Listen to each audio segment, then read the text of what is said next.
Today, we are all witnessing creation of history, not just for the people of our three countries, but for the entire region. To build bonds of connectivity is the most basic of human urges. Today, we seek to fulfill it. We are grateful to Excellency Rohani for hosting this unique event. Thank you, President Ashraf Ghani, for your presence. It truly holds a special significance. It's a privilege to be here. Excellency Rohani, President Ghani, and I have just held detailed discussions on a range of issues. The agenda for economic engagement is a clear priority for us. We stand together in unity for our purpose to carve out new routes for peace and prosperity is our common goal. We want to link with the world, but better connectivity among ourselves is also our priority. Excellencies, Iran, Afghanistan and India are deeply aware of the richness and reality of our ancient links. Through centuries, art and culture, ideas and knowledge, language and traditions have formed a common bond between us. Even through turmoil of history, our societies never lost touch with each other. Today, we meet to write new chapters in our engagement.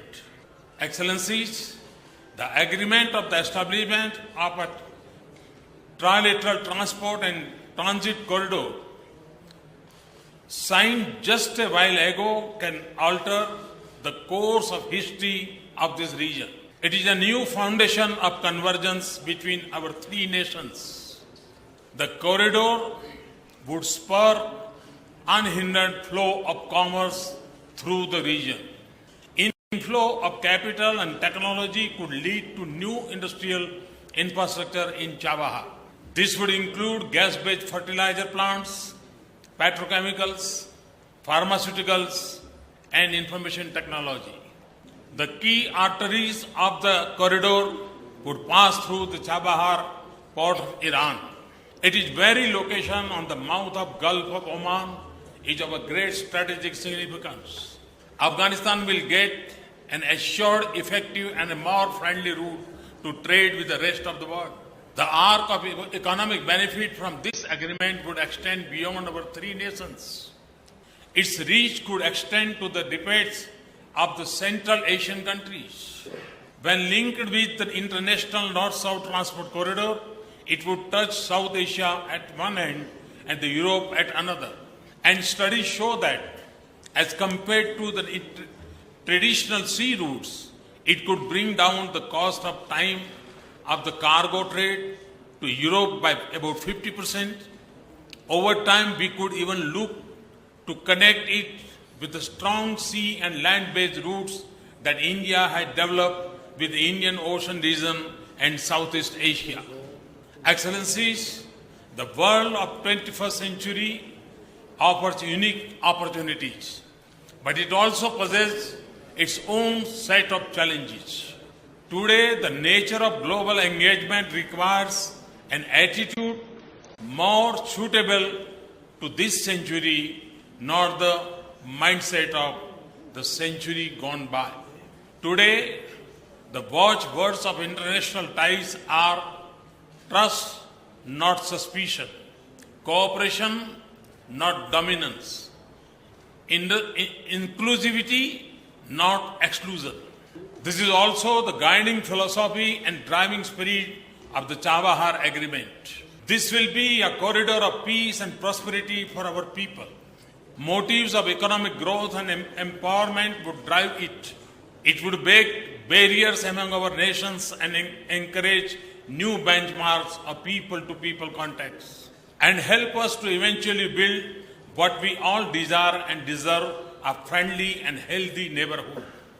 Excellencies, the world around us is changing in a fundamental ways, and the lack of comprehensive connectivity is not the only challenge that limits our national growth. Political turmoil and undercurrents of economic stress continue to spread in West Asia. In the Indo-Pacific rise, a mix of political competition and economic opportunities is putting pressure on the existing Asian order. Global economy is yet to fully come out of uncertainty and weaknesses. Our present growth and future prosperity is under threat from the spread of radical ideas and physical terror. Amidst this landscape, our three countries are blessed with the most potent resource, our youth.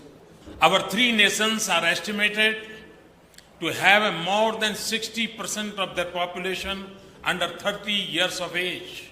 They are an asset in our national and regional development. We want them to walk the road to knowledge and skills, industry and enterprise, and not fall victim of the path of guns and violence. I am confident that the economic fruits of this Chabahar agreement will expand trade, attract investment, build infrastructure, develop industry, and create jobs for our youth. The agreement will strengthen our ability to stand in mutual support against those whose only motto is to maim and kill the innocents. Its success will be a positive vote for peace and stability in the region.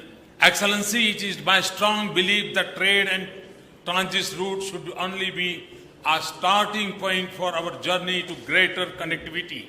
In my vision, the full spectrum of connectivity agenda between Iran, Afghanistan and India should span from culture to commerce, from tradition to technology, from investment to IT, from services to strategy, and from people to politics.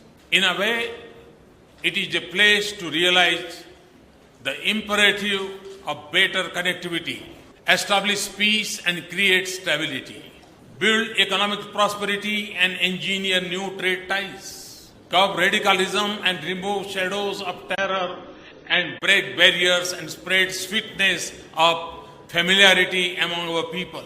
I compliment Excellencies Rouhani and Ghani for the leadership in guiding this effort.